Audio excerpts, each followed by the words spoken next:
Le procès dans l'affaire Le Procureur contre Jean-Pierre Bemba Gombo, Aimé Kilolo Moussamba, Jean-Jacques Mangenda Kabongo, Fidel Babalawandu et Narcisse Harido s'est poursuivi le mercredi 9 mars 2016 devant la Chambre de première instance 7 de la Cour pénale internationale, composée du juge-président Bertram Schmitt, du juge Marc Perrin de Brichambault et du juge Raoult Pangalangan, avec la déposition d'un témoin expert de la défense, M. Simo Mati Severi Vatanen. Jean-Pierre Bemba Gombo, Aimé Kilolo Moussamba, Jean-Jacques Mangenda Kabongo, Fidel Babalawandu et Narcisse Harido sont accusés d'atteinte à l'administration de la justice devant la Cour pénale internationale, en rapport avec des témoignages dans le cadre de l'affaire Le Procureur contre Jean-Pierre Bemba Gombo. M. Vatanen a travaillé 6 ans au tribunal pénal international pour l'ex-Yougoslavie, où il était agent de liaison et responsable de la facilitation des opérations logistiques concernant le déplacement des témoins. Il a rejoint la CPI en 2004 en tant que fonctionnaire chargé des opérations, avant de devenir chef de l'unité des victimes et des témoins, VWU. Entre 2009 et août 2011, il a exercé les fonctions de chef de l'unité des victimes et témoins au tribunal spécial pour le Liban. Depuis lors, il a travaillé en tant qu'expert conseil indépendant pour plusieurs organisations internationales au sujet de la protection des victimes et des témoins. Maître Stephen Pauls, conseil de la défense d'Aimé Kilolo, a interrogé le témoin au sujet de son expérience et expertise professionnelle, des pratiques au sein de l'unité des victimes et des témoins et d'un rapport qu'il a écrit pour la Cour en 2013. Bien entendu, ça dépend du témoin. Certains témoins avaient vraiment de bonnes raisons. Lorsque, par exemple, ils subissaient des pertes lorsqu'ils acceptaient d'être interrogés par une partie. And to be clear, to the best of your knowledge. Et pour que ce soit clair, d'après ce que vous savez, qui prenait en charge les coûts de ce genre de dépenses pendant l'enquête menée par l'accusation ou par la défense? The parties themselves. Les parties elles-mêmes, pardon. When you say the parties themselves. Et lorsque vous dites les parties elles-mêmes, pour la défense, est-ce qu'il y aurait une différence par rapport aux obligations de la défense? C'est-à-dire lorsque cette défense était une défense qui recevait l'aide judiciaire ou lorsqu'il s'agissait d'une défense financée par des fonds privés? In my view, no. À mon avis, non. Une fois que l'unité des victimes et des témoins avait examiné la question du point de vue du témoin, si le témoin acceptait de coopérer avec la Cour et avec ses enquêteurs, que ce soit les enquêteurs du bureau du procureur ou de la défense, eh bien, il avait droit à la même chose. Je pense que c'est bien là l'esprit du statut et des règlements. After the handover. Après la remise d'un témoin à l'unité des victimes et des témoins, afin qu'ils viennent déposer devant la Cour, l'unité des victimes et des témoins alors prenait en charge les dépenses que nous venons d'examiner. Donc, chapitre 1 ou partie numéro 1 de ce chapitre 3 du règlement du greffe. À votre avis, est-ce qu'il y avait des restrictions, des interdictions imposées à la partie appelante pour couvrir une partie des dépenses qui n'étaient pas couvertes par l'unité des victimes et des témoins en faveur du témoin venant déposer? I think strictly speaking, there's no. Strictement parlant, non.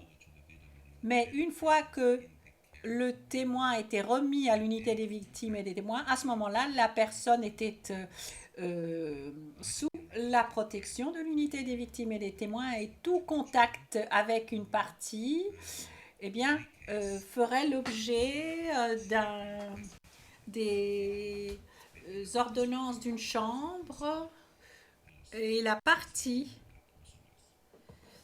appelant ne savait pas nécessairement qui était cette personne. En réalité, ce n'était pas toujours le cas. Il y avait des téléphones mobiles, etc.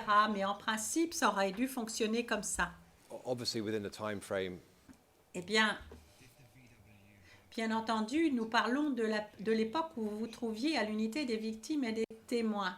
Est-ce que l'unité des victimes et des témoins avait à ce moment-là l'autorité d'imposer une interdiction à une partie appelante de couvrir des dépenses qui ne seraient pas couvertes par l'unité des victimes et des témoins en ce qui concerne la déposition du témoin, sans parler de la période de contact avant la période de déposition?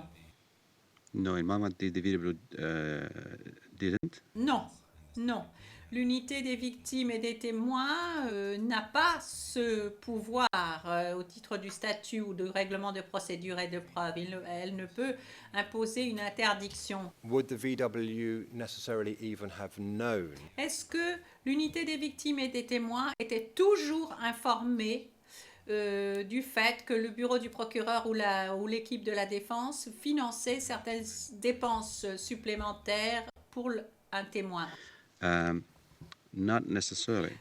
Pendant qu'une personne se trouvait sous la houlette de l'unité des victimes et des témoins, pas nécessairement. Disons que si l'unité organisait une rencontre entre une partie et un témoin, nous ne serions pas nécessairement présents.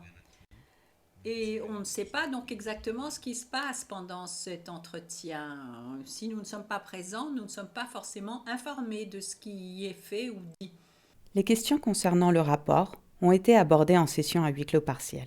Au cours du contre-interrogatoire par le premier substitut du procureur, Kweku van der Poyem, le témoin a affirmé qu'aucune instruction ne lui avait été donnée concernant qu'il allait déclarer au cours de son témoignage, mais qu'il avait reçu des questions par email qui lui ont aidé à rafraîchir sa mémoire, questions qu'il était d'accord de remettre à la Chambre.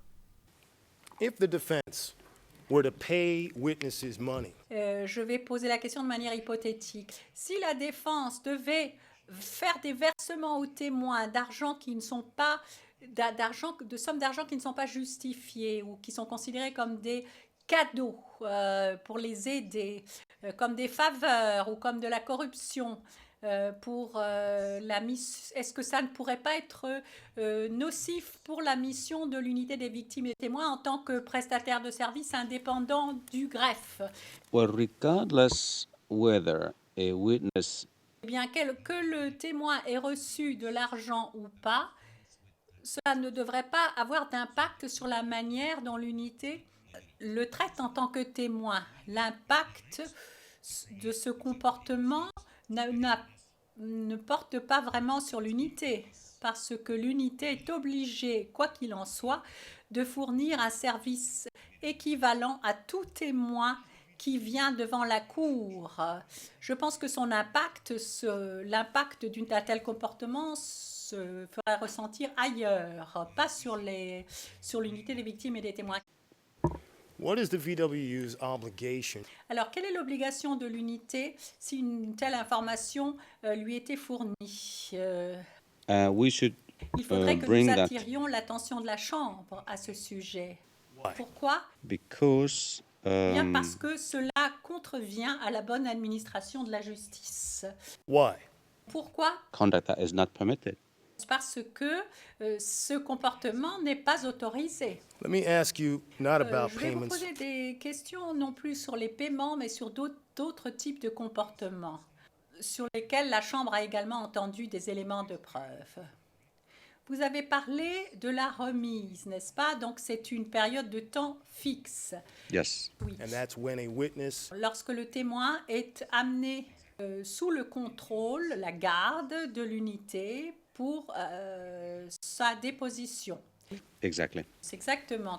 and in those circumstances, Dans ces circonstances, est-ce qu'il serait utile ou nocif pour la mission de l'unité que la défense ou une partie prenante soit en contact avec des témoins au cours de leur déposition sans autorisation de la Chambre? Once again, Une fois encore, je répondrai que s'il y avait ce type de comportement, l'unité fournirait ses services de la même façon. Bien entendu, cela aurait un impact sur le témoin, sur la manière dont le témoin se comporte avec l'unité, mais en ce qui concerne le fonctionnement en tant que tel de l'unité, non. ça n'aurait pas d'impact à mon avis. Ça pourrait changer l'attitude du témoin vis-à-vis de l'unité. Le procès dans cette affaire s'est poursuivi le jeudi 10 mars 2016 avec la déposition du témoin expert de la défense, M. Philip Thomas Harrison.